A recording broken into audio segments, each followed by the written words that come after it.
Iran Israel യുദ്ധത്തിൽ America ഒരു sample വെടിക്കെട്ട് നടത്തി എന്നുള്ളൊരു വാർത്തയാണ് ഏറ്റവും ലേറ്റസ്റ്റ് ആയിട്ട് വരുന്നത്. എന്താണ്, അമേരിക്ക യുദ്ധത്തിൽ പങ്കെടുത്തോ? ഇത് സാമ്പിൾ വെടിക്കെട്ടല്ല, കമ്പക്കെട്ട് തന്നെയാണ് നടത്തിയിരിക്കുന്നത്. അതായത് ഇറാൻ്റെ പ്രധാനമായ 3 ആണവ കേന്ദ്രങ്ങളുണ്ട്. ഒന്ന് ഫോർദോ, ഒന്ന് നതാൻസ്, ഒന്ന് എസ്ഫാൻ. ഈ 3 ആണവ കേന്ദ്രങ്ങളിലും അമേരിക്കൻ ബോംബർ വിമാനങ്ങൾ ബോംബിട്ട് തകർത്തു എന്നാണ് American president Donald Trump video സന്ദേശത്തിൽ പറഞ്ഞിരിക്കുന്നത്. പ്രധാനമായിട്ടും B-2 ബോംബർ വിമാനങ്ങൾ, അതായത് നമ്മൾ ഈ ചിത്രങ്ങളിലൊക്കെ കണ്ടിട്ട് ത്രികോണാകൃതിയിലുള്ള അമേരിക്കയുടെ ബോംബർ വിമാനം ഒരു പടുകൂറ്റൻ വിമാനമാണ്. അതിന് ഒരുപാട് സവിശേഷതകളൊക്കെ ഉണ്ട്. അപ്പോൾ അതിൽ ആണ് ഈ മാസീവ് ഓർഡിനൻസ് പെനട്രേറ്റർ എന്ന് പറയും. MOP. 13,600 കിലോ ഭാരമുള്ള ഭീമൻ ആയുധമാണ്. അപ്പോൾ അത് ഉപയോഗിച്ച് വേണം ഈ ഭൂമിക്കടിയിലുള്ള വലിയ തുരങ്കങ്ങളൊക്കെ തകർക്കാൻ. അത് വലിയ ഭീമാകാരമായ ബോംബാണ്. അത് വഹിക്കാൻ ശേഷിയുള്ള B-2 ബോംബർ വിമാനങ്ങൾക്ക് അത് വഹിക്കാൻ പറ്റുള്ളായിരുന്നു. അമേരിക്കയുടെ കയ്യിൽ മാത്രമുള്ള ആ വിമാനം. അപ്പോൾ ഈ ബോംബർ വിമാനങ്ങൾ ഉപയോഗിച്ച് ഈ MOP മാസീവ് ഓർഡിനൻസ് പെനട്രേറ്റർ അത് ഉപയോഗിച്ചാണ് ഫോർദോയിൽ ആക്രമണം നടത്തിയെന്നുള്ള റിപ്പോർട്ടുകളാണ് ഇപ്പോൾ വരുന്നത്. അത് ഏറെക്കുറെ സ്ഥിരീകരിക്കാവുന്ന വിവരമാണ്. കാര്യം ആ ആയുധം അമേരിക്കയിൽ ഉള്ളതുകൊണ്ട് മാത്രമാണ് ഇസ്രായേൽ അമേരിക്ക യുദ്ധത്തിന് ഇറങ്ങണമെന്ന് ആവശ്യപ്പെട്ടത്. ഫോർദോ എന്ന് പറയുന്നത് ഇറാൻ്റെ തന്ത്രപ്രധാനമായ അതീവ രഹസ്യമായി ആണവായുധം സൂക്ഷിച്ച അല്ലെങ്കിൽ ആണവ ഇന്ധനം സൂക്ഷിച്ച ഇടമാണ്. അതാണ് ഇപ്പോൾ തകർക്കപ്പെട്ടിരിക്കുന്നത്. ഈ തകർത്തതിന് ശേഷം അതിൻ്റെ ഇപ്പോഴത്തെ സാഹചര്യം എന്താണ് എന്നുള്ളതിനെക്കുറിച്ചുള്ള യാതൊരു റിപ്പോർട്ടുകളും വന്നിട്ട്, അതുകൊണ്ട് തന്നെ അതിൻ്റെ ആശങ്കയും നമുക്കുണ്ട്. ഏതവസ്ഥയിലാണ് ഇപ്പോൾ അവിടെ ഉള്ളത്, ആണവ വികിരണം അതേപോലുള്ള പ്രശ്നങ്ങളുണ്ടോ എന്നുള്ളതാണ് അറിയേണ്ടത്. നേരത്തെ തന്നെ കഴിഞ്ഞ വെള്ളിയാഴ്ച ട്രംപ് പറഞ്ഞത് ഇപ്പോൾ ഞാൻ യുദ്ധത്തിനില്ല, ഒരു 2 ആഴ്ച സമയം കൊടുക്കുന്നു എന്നാണ് ട്രംപ് നിലപാടെടുത്തത്. സമാന്തരമായി തന്നെ സമാധാന ചർച്ചകളും പുരോഗമിച്ചിരുന്നു. യൂറോപ്യൻ യൂണിയൻ അടക്കമുള്ള കക്ഷികൾ ഈ വിഷയത്തിൽ ഇടപെടുകയും ഇറാൻ വിദേശകാര്യ മന്ത്രിയുമായി ചർച്ചകൾ ആരംഭിക്കുകയും ചെയ്തിരുന്നു ജനീവയിൽ. പക്ഷേ അപ്പോൾ തന്നെയാണ് അപ്രതീക്ഷിതമെന്ന് തന്നെ പറയണം, അമേരിക്ക ഇത്തരത്തിലൊരു നടപടിക്ക് ഇറങ്ങിത്തിരിച്ചത്. ഏതായാലും ട്രംപ് ഈ കാര്യത്തിൽ വളരെ സന്തോഷവാനായിട്ടുള്ളൊരു പ്രതികരണമാണ് നടത്തിയത്. കാര്യം അദ്ദേഹം ഇതിനെ അവകാശപ്പെടുന്നത് സമാധാനത്തിന് വേണ്ടിയിട്ടുള്ള ആക്രമണം എന്ന രീതിയിലാണ്. അദ്ദേഹം അമേരിക്കൻ സൈനികരെ അഭിനന്ദിക്കുന്നു. അതോടൊപ്പം തന്നെ ഇങ്ങനെ കൂടി പറയുന്നു, ഞങ്ങളുടെ ആക്രമണം വളരെ വിജയകരമായിരുന്നു. ഇറാൻ്റെ പ്രധാനപ്പെട്ട ആണവ കേന്ദ്രങ്ങളെല്ലാം നമ്മൾ തകർത്തു. അതെല്ലാം ഇപ്പോൾ നാമാവശേഷമായിട്ടുണ്ട്. ഇത് സൈന്യത്തിൻ്റെ വളരെ മഹത്തായ ഒരു വിജയം എന്നാണ് ട്രംപ് അവകാശപ്പെടുന്നത്. ഇനി ഇറാൻ്റെ ഭാവി എന്ന് പറഞ്ഞാൽ ഒന്നെങ്കിൽ സമാധാനപരമാകും അല്ലെങ്കിൽ ദുരന്തപൂർണ്ണമാകും എന്നാണ് പറഞ്ഞിരിക്കുന്നത്. ഇത് മാത്രമല്ല, ഇപ്പോൾ ആണവ കേന്ദ്രങ്ങൾ മാത്രമല്ല, അമേരിക്കൻ സേന മറ്റു പല ലക്ഷ്യങ്ങളും കണ്ടുവച്ചിട്ടുണ്ട്. വേണമെങ്കിൽ അവിടെയും ആക്രമണം നടത്തും. പിന്നെ പറയുന്നു, ഇനിയിപ്പോൾ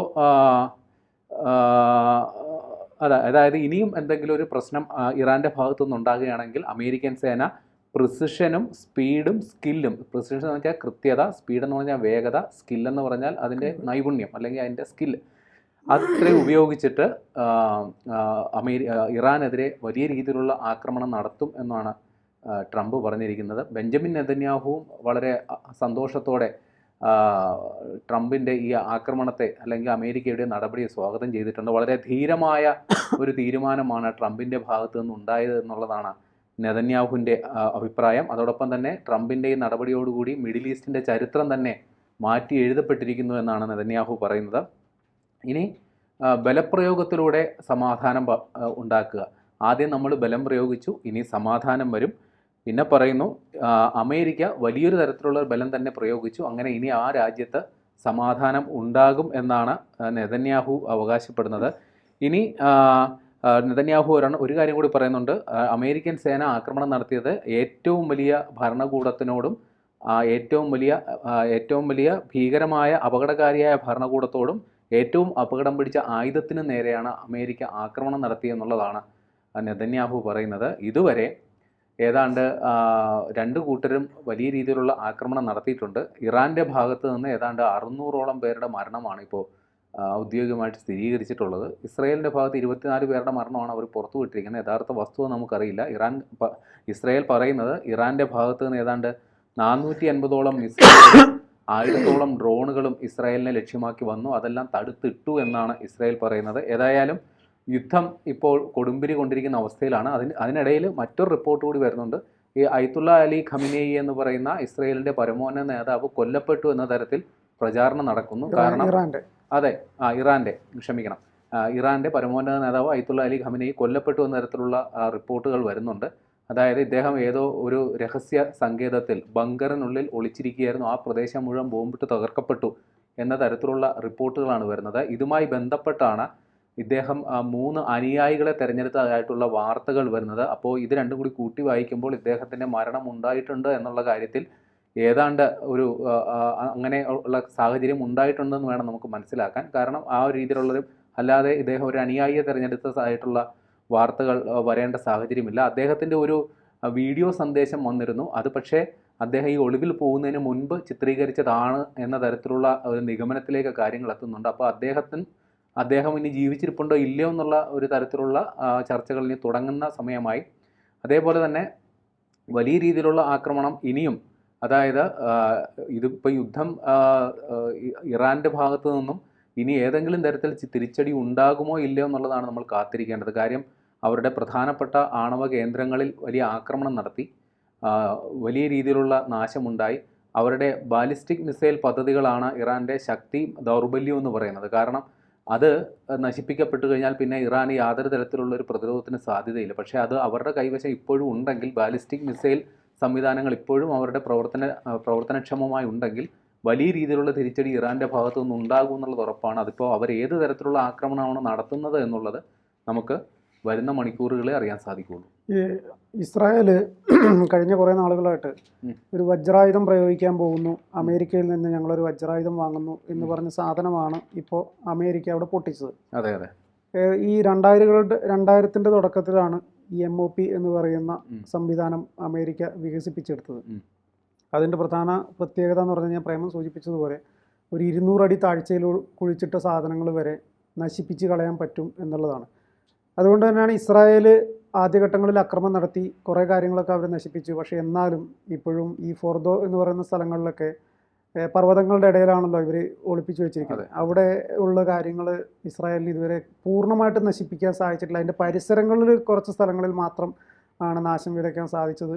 അതുകൊണ്ട് ഞങ്ങൾ അമേരിക്കയുടെ സഹായം തേടി ഈ MOP അത് കൊണ്ടുവരാൻ. അതായത് ട്രംപിന്റെ തന്നെ ഒരു എക്സ് പോസ്റ്റിൽ അദ്ദേഹം പറയുന്നത്, ഈ പറയുന്ന ഫോർദോയിൽ ഒരു പേലോഡ് നിറയെ ബോംബിട്ടു എന്നുള്ളതാണ്.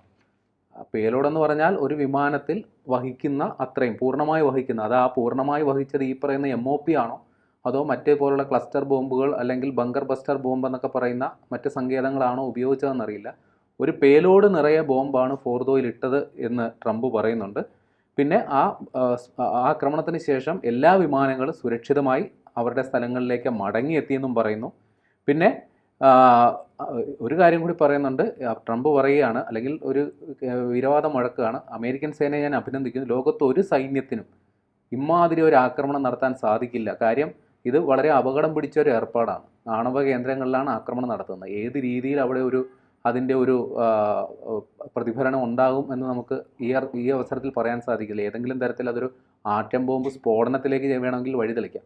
അപ്പോൾ ഒരുപാട് അപകടം പിടിച്ചൊരു പണിയാണ് അമേരിക്ക ചെയ്തത്. അതുകൊണ്ട് തന്നെ ലോകത്ത് ഒരു സേനയും ധൈര്യപ്പെടാത്ത ഒരു ഏർപ്പാടാണ് അമേരിക്കൻ സൈന്യം ചെയ്തത് എന്നുള്ളത് ട്രംപ് പറയുന്നു. ഏതായാലും ഇറാൻ്റെ ആണവ കേന്ദ്രങ്ങളിൽ വലിയ രീതിയിലുള്ളൊരു ആക്രമണം നടത്തിയിട്ടുണ്ട് എന്നത് ഉറപ്പിക്കാം.